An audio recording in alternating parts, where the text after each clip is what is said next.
Bonjour. Les aigles se rassemblent à nouveau.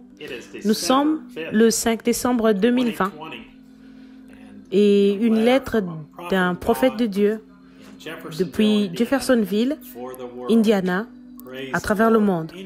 Louez le Seigneur. Chaque fois que Dieu envoie un prophète, c'est à tous les élus de Jésus-Christ. Cette bande sera merveilleuse ce dimanche. J'ai entendu que quelqu'un dire que Frère Branham ne jouait pas aux bandes. C'est faux. Frère Branham a dit au 4e paragraphe. Et maintenant, alors, demain après-midi, c'est le service ici, un service de bande. Frère Jeanne vient de me dire nous commencerons à 13h demain après-midi. Et vous qui aimez venir écouter les messages, prier autour de l'autel, vous qui cherchez le Saint-Esprit ou quelque chose, un temps merveilleux. L'église est belle et chaleureuse, ouverte et prête pour quiconque à tout moment veut venir prier et chercher le Seigneur.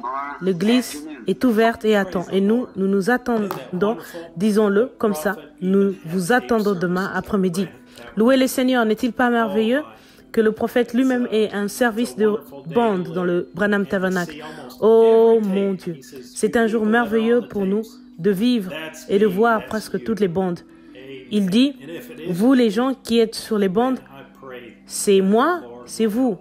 Amen. Et si ce n'est pas vous, alors je prie le Seigneur de vous aider à avoir la parole et à voir la lumière qui brille en ce jour. Maintenant, voici Frère Joseph, dans la lettre, les aigles se rassemblent. Chère plénitude de Dieu, l'épouse passe des moments tellement merveilleux alors que nous étudions ce livre de l'Apocalypse. Dieu qui révèle sa parole à son épouse comme jamais auparavant. Nous voyons que Dieu a toujours eu un certain petit groupe qui s'en est tenu à sa parole tout au long des âges. Depuis que Satan a introduit une œuvre qui est devenue une doctrine, il y a toujours eu une petite minorité qui n'était pas séduite, mais qui s'en tenait à cette parole. Quand Satan est devenu encore plus puissant et que les gens se sont mis à l'adorer, cette dame élue n'a pas bronché. Ils étaient si loin qu'ils ont même donné leur vie gratuitement et s'en sont tenus à la parole. Alors que nous écoutons sa voix nous parler, il nous met en garde contre la duplicité et la tromperie de cet esprit. Combien cet esprit tente toujours d'introduire un substitut pour remplacer la parole originelle. Il est toujours en train d'essayer de remplacer la conduite confirmée du Père par une autre façon de faire ou une autre conduite. Il nous dit que les 7 étoiles sont ces 7 messagers et qu'il les tient dans sa main. Ils ne viennent pas par leur propre puissance et de leur propre autorité, mais par la puissance et l'autorité de Dieu dont il les a revêtus par le Saint-Esprit. Ils sont la parole pour leur jour.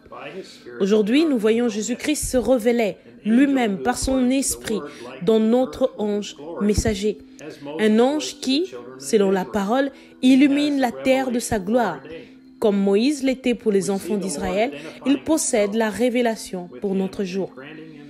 Nous voyons le Seigneur s'identifier avec lui et lui accorder sa puissance pour conduire son épouse.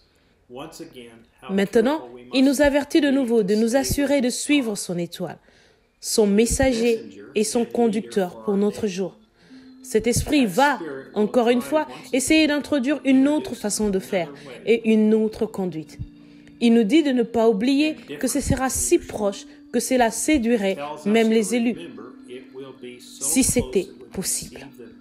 Mais ce n'est pas possible, car nous en tiendrons à la parole, car nous sommes la parole et nous ne pouvons pas être séduits. Citation. Il ne suffit pas qu'il se soit uni à l'Église tout entière, comme nous l'avons vu quand il est apparu, se tenant au milieu des 7 chandeliers d'or. Même les 5 ministères décrits dans Éphésiens 4, apôtres, prophètes, docteurs, évangélistes, pasteurs, n'ont pas suffi. En effet, dans chaque âge, l'Église dévie, et non seulement les laïcs, mais aussi le clergé. Les bergers ont tort, tout comme les brebis. Fin de la citation.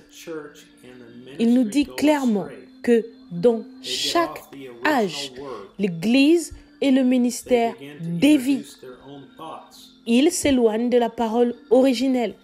Ils commencent à y introduire leurs propres pensées, leurs propres idées et leur propre conduite pour les gens.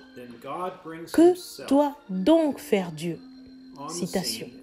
Alors, Dieu fait son entrée dans son rôle de souverain berger par le ministère de ces 7 hommes pour amener son peuple à la vérité et à l'abondante puissance de cette vérité.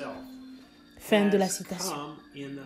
Gloire, le souverain berger lui-même est venu dans le ministère de son 7e ange pour nous ramener à la vérité et à l'abondante puissance de la parole. Citation. Il a investi d'une autorité particulière ces hommes qu'il a choisis lui-même, selon le conseil de sa propre volonté. Fin de la citation. Nous pouvons être tranquilles, sachant que Dieu a choisi notre messager selon le conseil de sa propre volonté, pour nous conduire à lui. Alors, rivons de nouveau le clou par la parole. Si c'était mes paroles ou vos paroles, cela ne voudrait rien dire. Mais ce sont ses paroles. Et donc, elles sont la parole vivante de Dieu et doivent être observées. Quand vous entendez quelqu'un dire « Vous mettez trop l'accent sur le messager », ils n'ont simplement pas la révélation de ce message du temps de la fin. Si vous dites « Je crois ce message », il est effectivement le messager du 7e âge de l'Église et il accomplit tout ce que les Écritures ont dit à son sujet. Si vous désirez véritablement la plénitude de Dieu dans votre vie, alors je prie que Dieu vous révèle cette citation. Citation, mais il est dans son messager, et celui qui désire recevoir la plénitude de Dieu suivra le messager, comme le messager suit le Seigneur dans sa parole. Fin de la citation. C'est le messager lui-même qui met l'accent et qui nous conduit à le suivre comme il suit Christ.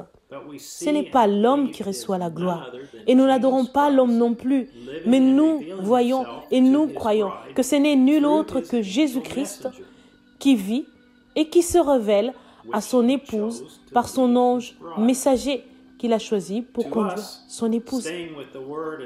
Pour nous, s'en tenir à la parole et suivre son messager comme il nous a ordonné de le faire, c'est simplement appuyer sur le bouton lecture et s'en tenir à la voix de Dieu qui se trouve sur les bandes.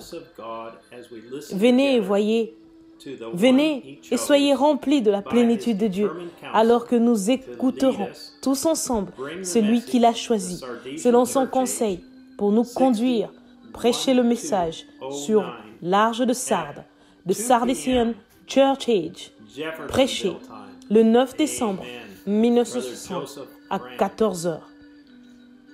Amen. Frère Joseph Branham.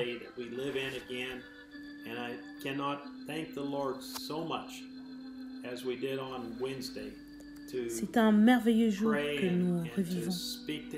Je ne peux assez remercier le Seigneur pour ce combien nous l'avons remercié ce mercredi quand nous avons prié et lui avons parlé. Nous l'avons dit combien nous apprécions d'être l'un d'entre eux. Et frère Joseph, ici, dans cette lettre, je voudrais vous faire remarquer, il dit, c'est un prophète qui parle. Si vous désirez vraiment la plénitude de Dieu dans votre vie, alors je prie que Dieu vous révèle cette citation. C'est donc une prière du prophète. Si vous acceptez cela, la prière à Dieu accomplira les désirs du prophète. dans sa prière pour vous et moi en ce temps d'obscurité. Jusqu'à la prochaine fois, que Dieu vous bénisse. Shalom.